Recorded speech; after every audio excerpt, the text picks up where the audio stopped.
For the average football fan, few things are more frustrating than watching a superstar player have his talents wasted by a terrible team.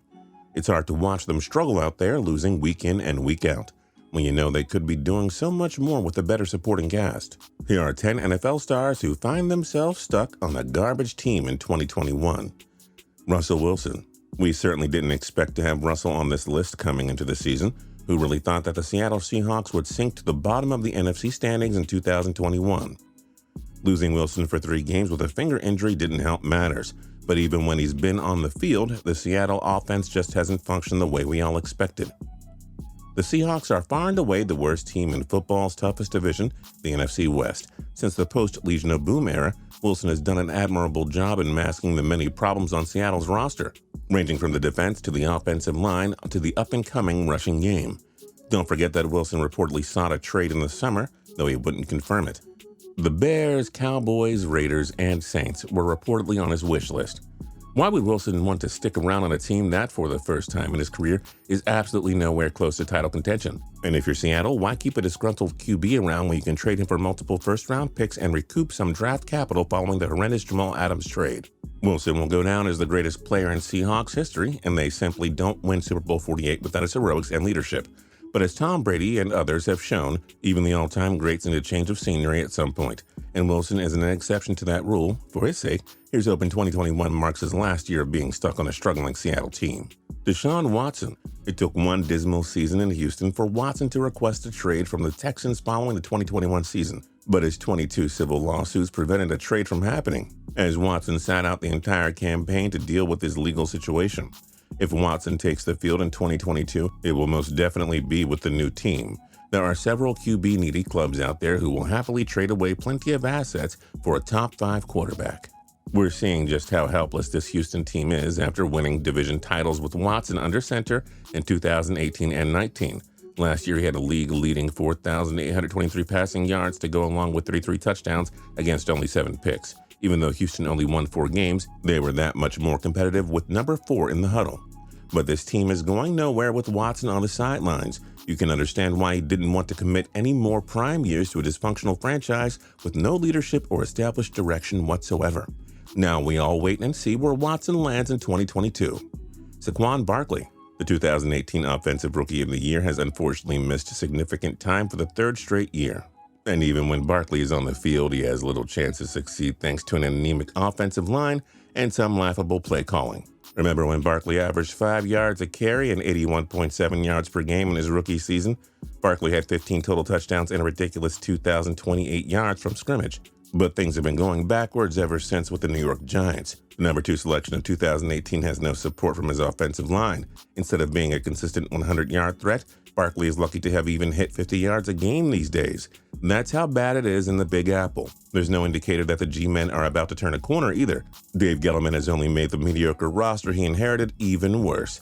Daniel Jones isn't the guy at quarterback, and Joe Judge hasn't done much to show that he's worthy of holding a head coaching position. Well, the Giants picked up Barkley's 5th-year option for 22. If things don't get better in New York next year, and trust us, they won't, Barkley will at least have the freedom to escape the messy organization and sign elsewhere in 23. Brandon Cooks. You got a feel for Cooks, who lost back-to-back Super Bowl games as a member of the New England Patriots in 2017 and with the Los Angeles Rams in 2018. And then after 1 year in LA, Cooks was traded to the self-destructing Texans during the 2020 offseason. And so the speedy Cooks had the misfortunes of having some prime years wasted along with Watson. Cooks has been a big-time performer wherever he's landed, and even with Tyrod Taylor and Davis Mills throwing him the football, he's managed to be one of the lone bright spots on this Houston Texans roster. This consistent 1,000-yard producer deserves so much better. With the Texans sure to trade Watson, you have to think they'll willingly unload Cooks for some additional draft capital as well. I mean, just about any team with sufficient cap space should have an interest in acquiring him. A.J. Terrell. Many thought the Atlanta Falcons really reached for the Clemson corner when they took him 16th overall in 2020. But in year 2, Terrell has emerged as one of the NFL's elite shutdown corners. Terrell has been one of the few bright spots in another wasted Atlanta Falcons season. The defense remains a mess, but Terrell at least gives the new front office and coaching staff a useful building block over the long run. Terrell is stuck on an Atlanta team that doesn't really seem to know what they want to do. They look like a team that was preparing to rebuild when they brought in Terry Fontenot and Arthur Smith as the new GM and head coach respectively, and then they traded all-pro wideout Julio Jones. But Atlanta also seems like they're trying to remain competitive enough for a playoff spot, hence why they kept Matt Ryan and several other pricey veterans around. They're just delaying the inevitable, though. A full-scale rebuild is clearly in the cards for this team. The roster needs an overhaul, and fast. Regardless of which direction Atlanta goes in 22, Terrell will likely have at least a couple of more prime years wasted on a team that's nowhere close to contention. Josh Allen, the quarterback, has a promising long-term future with the Buffalo Bills organization. Josh Allen, the Jacksonville Jaguars linebacker, on the other hand, is one of the few positives on perhaps the league's most flawed franchises. The Jaguars usually strike out when it comes to early first-round selections, but they hit a home run with Allen. The Kentucky product was drafted 7th overall in 2019, and he's been a superstar right off the bat. Allen earned Pro Bowl honors in his rookie year after racking up 10.5 sacks. Even though his production remains excellent, Allen's Jaguars aren't anywhere closer to climbing out of the NFL's basement. The Urban Meyer hiring already looks like a disaster. Rookie QB Trevor Lawrence stands little hope behind that offensive line. Allen is doing everything that he can, but the defense in Duval County remains a work in progress. Simply put, it's hard to see these Jaguars realistically competing for a playoff spot over the next few years.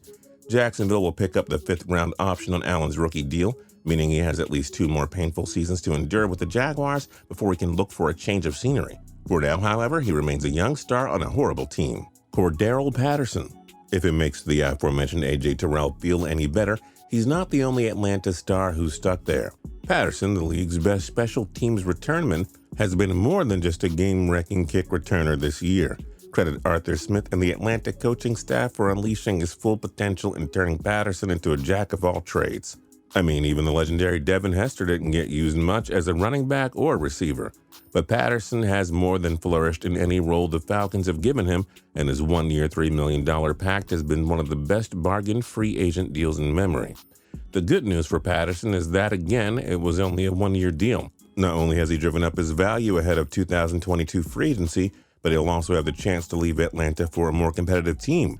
That said, it's still too bad that the 4th-time Pro Bowler has seen his career year go to a complete waste on a terrible Falcons team. David Montgomery. Montgomery is quietly making his case as a top 5 running back in the NFL.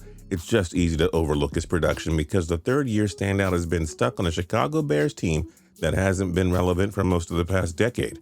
Montgomery broke out in his 2020 sophomore year with 1,070 rushing yards and 8 touchdowns to go along with 54 catches for 438 yards and a pair of receiving TDs.